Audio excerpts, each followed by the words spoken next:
Saudara, tema renungan kita malam ini adalah Aku selalu ada untukmu. Coba bayangkan kalau Yesus mengatakan Aku selalu ada untukmu. Tema ini saya angkat dari tulisan Matius di dalam pasal yang ke-28 ayat yang ke-20 bagian B. Kalimat terakhir itu di sana mengatakan, dan ketahuilah Aku menyertaimu senantiasa sampai kesudahan akhir zaman.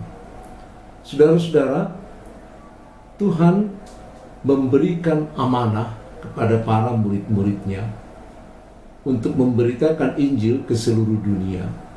Tapi dia juga memberikan janji kalau dia menyertai mereka dalam semua pekerjaan itu. Tuhan tidak akan pernah memberikan sebuah amanah kepada siapapun kalau dia tidak memberikan janji penyertaan. Sama seperti kita juga, kalau kita melihat hidup kita yang ada di tengah-tengah dunia ini sebagai penugasan dari Allah Bapa dalam Yesus Kristus yang telah memanggil kita, maka kepada kita juga diberikan janji seperti yang dikatakan tadi, Aku selalu ada untukmu. Aku senantiasa besertamu. Aku senantiasa berada di dalam pergumulanmu. Shalom Elohim. Saya tahu saudara menyambutnya, walaupun saya tidak dapat melihatnya, sebagaimana kita meresponsuriakan salam ini sebagai salam kebesaran bersama dengan Kristus. Dari ruang kerja Gereja GKPI Rawamangun, kami menyapa saudara-saudara di tengah-tengah keberadaan kita masing-masing. Semuanya berada di rumah karena situasi yang ada yang berbahaya di luar sana, sehingga kita diminta untuk stay at home. Oleh karena itu, kami ingin menjumpai Ibu Bapa dan saudara-saudara sekalian atas nama Majelis Jemaat GKPI Rawamangun. Pertama, kami kangen untuk bertemu karena sudah beberapa waktu kita tidak mengadakan persekutuan secara bersama. Yang kedua, kami juga merasa berkewajiban untuk tetap mendampingi kita masing-masing di dalam firman Tuhan. Maka Majelis Jemaat GKPI Rawamangun senantiasa berupaya menjumpai kita untuk mengingatkan firman Tuhan di dalam hati kita masing-masing, supaya kita tetap disertai oleh Tuhan dan hati kita juga tetap menyatu dengan Tuhan saat menghadapi tantangan seperti ini. Sekali lagi, kami ingin menyampaikan salam yang selalu kita ucapkan dalam setiap kebaktian. Shalom Elohim. Terima kasih. Saudara-saudara, pertama kami ucapkan selamat memanfaatkan hari libur. Walaupun terasa berat memang mengucapkan itu, karena kita semua tidak mengharapkan liburan yang seperti ini. Tetapi karena situasi di mana pemerintah setelah mempertimbangkan yang terbaik, maka diminta kepada setiap warga masyarakat supaya menjaga jarak. Ya, ada jarak yang diminta antara satu dengan yang lain supaya kita dapat memutus mata rantai dari peredaran virus corona ini. Oleh sebab itu, kepada setiap warga masyarakat diminta bekerja dari rumah, belajar dari rumah untuk para sekolah, para murid dan lain sebagainya. Bahkan ibu-ibu juga kalau memungkinkan belanja dari rumah atau menunggu ada tukang sayur yang lain dan lain sebagainya yang lewat di depan rumah kita, sehingga mengurangi pertemuan kita dengan orang-orang lain dan menghindari penyebaran virus yang sangat berbahaya ini. Ini yang dimaklumatkan oleh penyelenggara pemerintahan bagi kita. dimaklumatkan artinya dimaklumkan, bukan diperintahkan, artinya diberikan pengertian supaya kita semuanya menjaga jarak karena demi kemanusiaan. Ya. Sekarang pemerintah kita juga sedang mati-matian ini, habis-habisan, bagaimana melindungi warga masyarakat yang ada di Indonesia ini. Bukan hanya Indonesia, 189 negara melakukan hal yang sama karena ada yang mengancam kemanusiaan itu.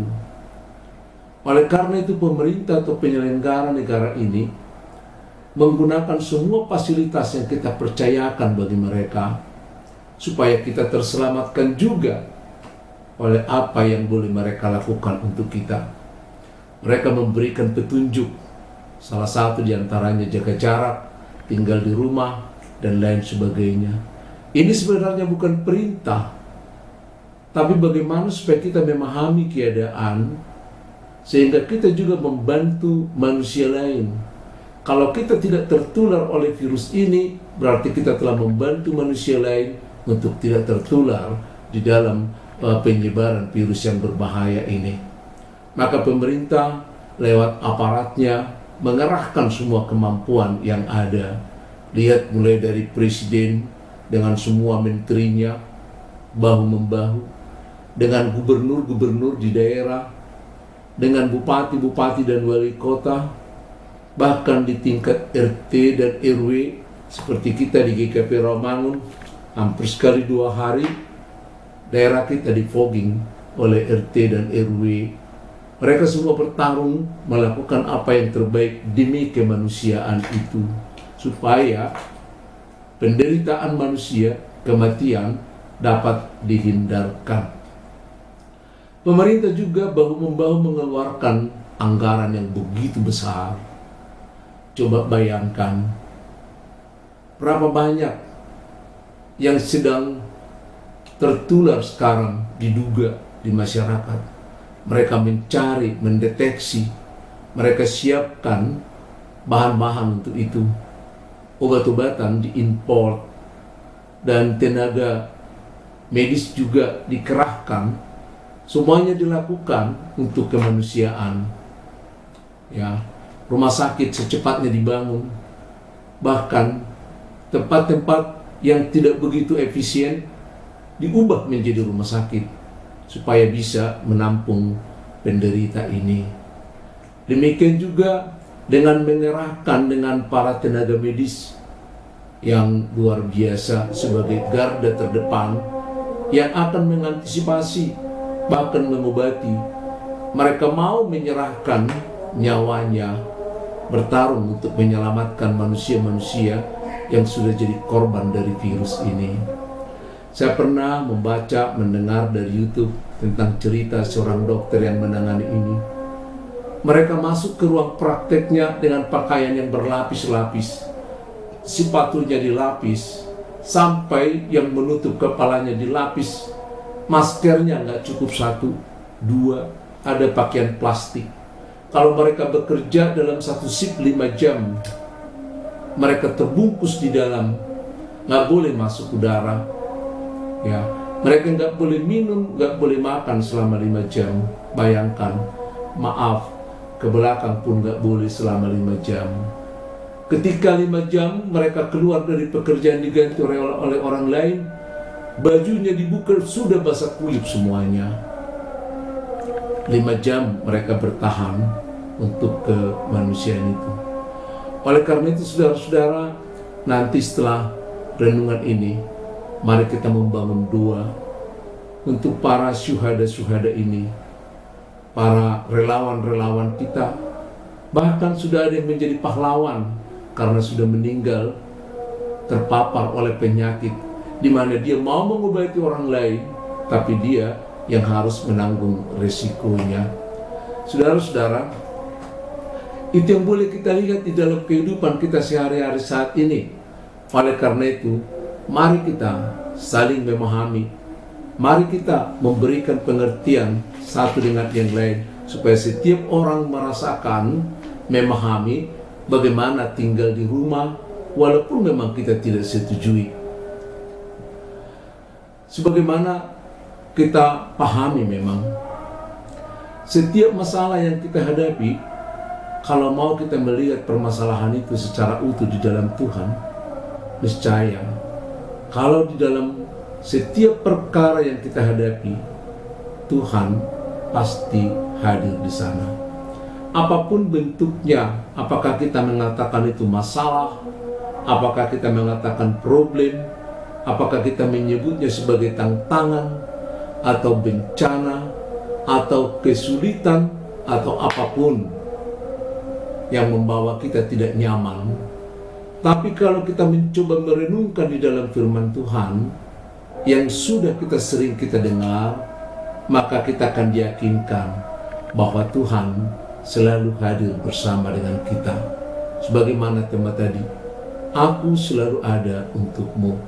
Kita baca di dalam Roma 8 ayat yang ke-28, dikatakan bahwa Tuhan turut bekerja dalam segala hal untuk mendatangkan kebaikan bagi setiap orang yang mengenal Dia dan bagi setiap orang yang terpanggil sesuai dengan rencana Bapa.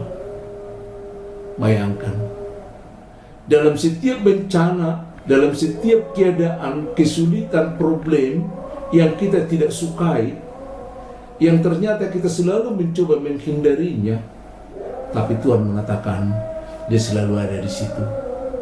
Bahkan Dia akan memberikan yang terbaik dari semuanya itu. Anda ingat dengan Ayub, dengan segala penderitaannya, dengan segala ketabahan, dengan kesabarannya, lalu kemudian Tuhan memberikan berlipat-lipat dari apa yang dia pernah miliki. Karena dia selalu bersandar kepada Tuhan. Walaupun Tuhan itu bagi Ayub masih hanya baru didengar dari orang lain. Nanti hari Minggu kita coba memperjelas bagaimana Ayub mendapat peningkatan kerohanian dari tantangan yang ada itu.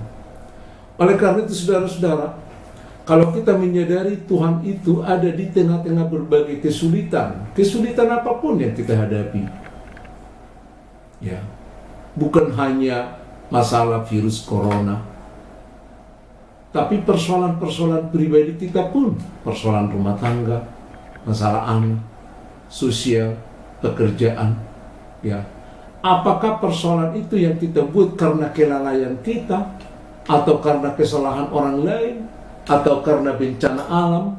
Tapi kalau kita lihat, kita masuk dalam sebuah kesadaran, lihat, di sana Allah hadir, dan Dia selalu menciptakan sesuatu yang baru dari berbagai masalah itu. Oleh karena itu saudara, melalui pemahaman kita sebagai anak-anak Tuhan, kita harus memiliki satu ketenangan berpikir. Kenapa kita harus tenang? Karena Tuhan yang begitu besar itu, yang dahsyat itu, ternyata ada di pihak kita. Ternyata Dia ada di dalam diri kita. Ternyata Dia menyertai kita. Maka sebagai orang Kristen sebenarnya harus mempraktekkan hidup anti panik. Jangan panik menghadapi apapun yang terjadi. Sebagaimana kita lihat sekarang ini, banyak orang yang panik, ya, panik menghadapi ini. Bahkan kadang-kadang kita melihat mass media pun panik menyebarkan hal-hal yang kadang-kadang belum pasti. Belum lagi masyarakat memberitakan apa yang dia tahu dengan panik menceritakan, sehingga menimbulkan kepanikan yang luar biasa. Tapi anak-anak Tuhan harus anti panik. Kenapa? Karena Tuhan ada beserta dengan kita, Dia bersama dengan kita, maka kita memiliki ketenangan sebagaimana Yesus juga memiliki ketenangan saat menghadapi masalah. Sebesar apapun yang diminta dari kita, kita harus tenang melihat kehadiran Tuhan di dalam setiap perkara itu. Kita melihat sekarang kebanyakan orang panik, pasar juga panik, ya. Panik itu, orang-orang yang panik tindakannya menjadi sangat protektif sekali. ya, protektif tanpa dasar, ya. Mereka seringkali memborong segala sesuatunya dari pasar. Kita lihat kemarin, banyak orang berbondong-bondong ke pasar, ke mall dan lain sebagainya, memborong beras, gula dan lain sebagainya. Kemarin kami karena satu urusan juga pergi belanja untuk kebutuhan yang sangat mendesak. Ternyata di sana nggak ada lagi gula. Dari 2 tempat kami cari nggak ada lagi gula karena sudah diborong oleh orang-orang yang panik. Mereka hanya memikirkan diri sendiri, memproteksi diri sendiri tanpa melihat bahwa dengan perilaku yang panik ini akan menimbulkan masalah bagi orang lain. Harusnya sebagai anak-anak Tuhan, sebagai anak-anak yang ada di dalam terang, anak-anak yang sudah diselamatkan, anak-anak yang tidak boleh lagi berpikir secara picik, tapi harus berpikir secara lebih luas. Dari dulu kita diperkenalkan dengan istilah bagaimana kita bertindak secara lokal, tapi berpikir secara global. Bayangkan kalau seorang memborong banyak bahan pokok dari satu toko, orang lain kan gak kebagian karena kepanikan itu. Ya, itu masih satu bagian. Kalau kita melihat segmen-segmen yang lain, orang ingin menimbun ini dan lain sebagainya, orang gak kebagian. Maka mari kita menghadapi segala sesuatunya sebagai anak-anak Tuhan, menunjukkan ketenangan berpikir. Maka sebagai kesaksian kita sebagai anak-anak Tuhan adalah bagaimana kita dengan tenang menghadapi ini. Bagaimana kita dengan keyakinan bahwa badai pasti akan berlalu. Bukan hanya berlalu, tapi bagaimana badai akan digunakan Tuhan menjadi membawa ketenangan bagi kita. Satu saat Tuhan Yesus dengan murid-muridnya berlayar di Galilea. Karena lelah, lalu Tuhan Yesus juga mengambil tempat yang nyaman di buritan kapal dan dia tertidur di sana. Sementara murid-muridnya menikmati perjalanan itu karena mereka memang mantan-mantan nelayan. Tapi tiba-tiba datang gelombang, datang angin sakal yang betul-betul menyulitkan perahu itu. Awalnya mereka mencoba menikmati, mencoba bertahan. Tapi begitu melihat gelombang yang semakin lebih besar, mereka panik. Mereka berlari ke sana kemari. Ketika mereka berlari ke kiri, kapal juga oleng. Ketika mereka lari ke kanan rame-rame karena panik, kapal juga oleng. Kan tidak sebesar kapal-kapal yang ada sekarang ini. Kepanikan mereka yang menjadi lebih parah dari situasi itu. Dan kepanikan itu yang membuat mereka menjadi seperti tidak punya etika. Mereka membangunkan Tuhan Yesus dengan kasar. Lalu berbicara juga dengan kasar. Mereka tidak menganggap, tidak mengetahui, atau juga mereka panik yang luar biasa. Sehingga mereka hanya melihat Yesus sebagai seorang guru. Tidak melihat lagi bahwa Yesus yang bersama-sama dengan mereka adalah anak Allah, Sang Mesias itu. Oleh karena itu mereka menyapa, "Guru, kita mau mati." Bayangkan, mereka panik. Yesus bangun, menyapa dengan mereka. Dia bangkit dan melihat danau itu yang mengancam, ya, tapi dia dengan tenang menghardik laut itu. Diam. Sekali ngomong, laut itu juga mulai tenang. Tadinya gelombang itu datang begitu besar menghantam perahunya, bus, ya. Sekarang gelombang itu datang, tapi begitu mendekat perahu itu, pes, gitu ya, kempes dia. Gak ada kekuatan lagi. Kenapa? Karena Allah berperintah. Mereka boleh bersama-sama dengan Yesus, tapi tidak melihat Yesus sebagai Mesias dan anak Allah. Mereka tidak melihat bahwa Yesus itu adalah Allah yang menjadi manusia. Mereka hanya melihat bahwa Yesus itu seorang guru. Oleh karena itu, mereka menikmati perjalanan dengan panik. Oleh karena itu, saudara-saudara kekasih Yesus Kristus, ketika kita juga menghadapi situasi yang sulit seperti sekarang ini, yang sangat mengancam kita, jangan panik. Tuhan menyertai kita. Tuhan bersama dengan kita. Tuhan berjanji tadi kepada kita, aku selalu ada untukmu.